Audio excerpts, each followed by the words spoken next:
Olá, tudo bem com você? Hoje nós vamos conversar sobre como dialogar com os nossos alunos, com as crianças.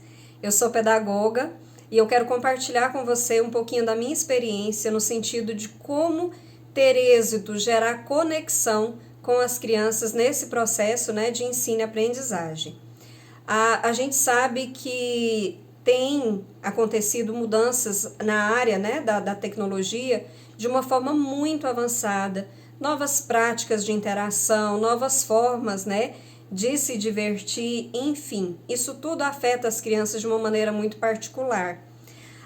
E o que a gente tem percebido é que no ambiente escolar, no ambiente de sala de aula, as coisas também estão mudando, E aí a sala de aula tem sofrido o impacto dessas mudanças, Porque faz parte da nossa sociedade, enfim.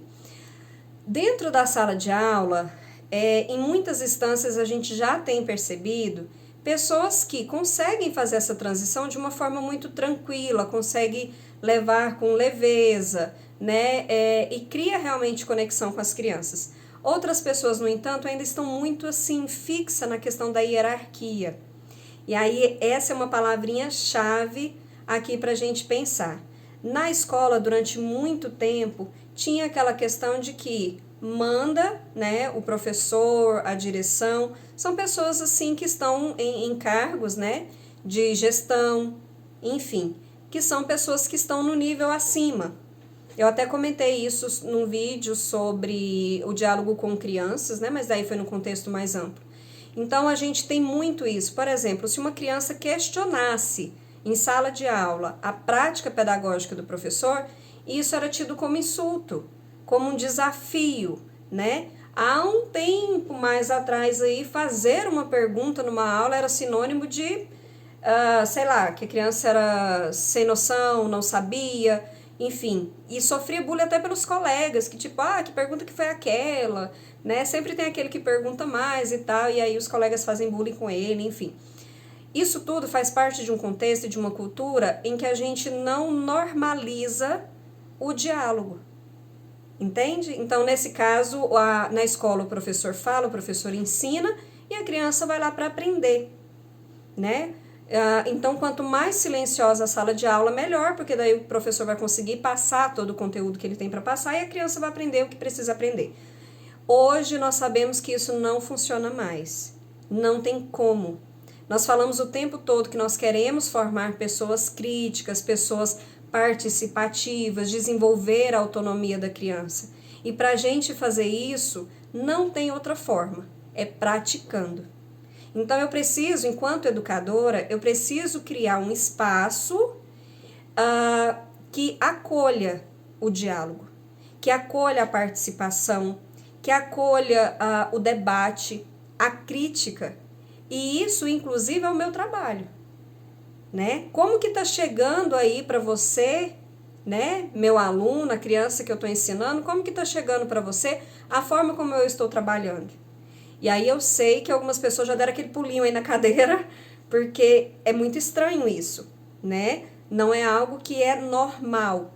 Mas daí, a gente não vai falar sobre o que é normal, a gente vai falar sobre necessidade, e a educação precisa sim fazer parte desses processos de mudanças, não no sentido de acolher tudo que vem, mas sempre com aquele olhar reflexivo, com aquele olhar do faz sentido para nós nesse espaço desenvolver essas práticas? Entende? Faz sentido abrir esse espaço, que é um espaço desconhecido para algumas pessoas, para o próprio professor, às vezes até para o aluno. Então, como é que a gente vai fazer a mediação dessas falas? Como é que... E se aparecer um assunto, debate que eu não domino? Então, são vários fatores aí de insegurança, de dúvidas, mas que a gente precisa entender que é necessário. Criar abertura ou criar um ambiente seguro para que as crianças falem, se expressem, é algo muito gostoso do ponto de vista da experiência.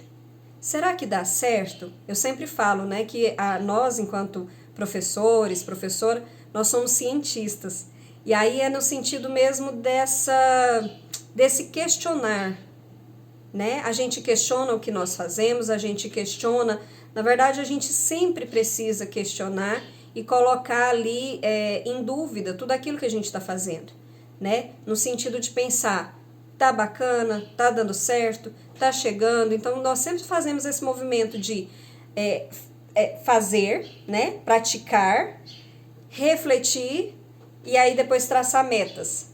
É o processo da praxis, né? Então a gente não faz, a gente não executa, a gente faz um processo refletido.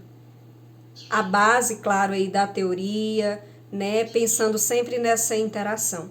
Então o que eu estou dizendo aqui quando eu falo diálogo com alunos é qual é o espaço que você está abrindo, qual é o ambiente que você cria para esse diálogo, o que você escuta quando você abre esse espaço.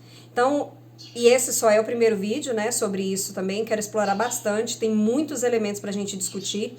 Já deixa o seu like, pensou numa pergunta, já vai lá e registra a pergunta para não deixar passar, compartilha com outros professores também, para a gente poder pensar sobre isso. Quais são as dificuldades que você enfrenta quando você abre para o debate? É o tempo? Nossa, é muito difícil. Se eu abro alguma coisa para o debate, nossa, minha aula vai embora e eu não consigo finalizar. É essa a questão? Então a gente vai pensar sobre isso. Inclusive vou até registrar aqui para a gente discutir em outros vídeos para não ficar tão longo esse aqui. A dificuldade é administrar, por exemplo, opiniões contrárias. Uma criança fala uma coisa, a outra fala outra, e aquilo ali vai gerar um conflito, vai gerar uma coisa, vai sair do campo da área que eu estou trabalhando e, mais uma vez, vai desestabilizar a aula. Então, isso tudo tem como a gente fazer isso, inclusive com um objetivo, a intenção pedagógica mesmo, né? Essa habilidade de gerir essas falas, né? E trazer isso para a discussão da sala de aula, eu vou estar trazendo também isso para vocês, como fazer isso, porque é muito gostoso, né? Outro ponto também que eu quero conversar com vocês, e aí vocês me falam se faz sentido para vocês ou não, se vocês gostariam de ouvir sobre, como é que eu trago essa criança para essa aula? Despertar o interesse dela, né? Isso também está ali no campo da comunicação. Como que a gente faz isso? Por que a criança está apática? Por que ela não tem essa vontade, não quer aprender, não está afim? E aí eu já entro no campo da questão da educação emocional, né? Que é uma área que eu tenho pesquisado bastante. Essa questão da educação emocional, de como que a criança está em sala de aula, qual é o estado que ela se encontra, isso é fundamental.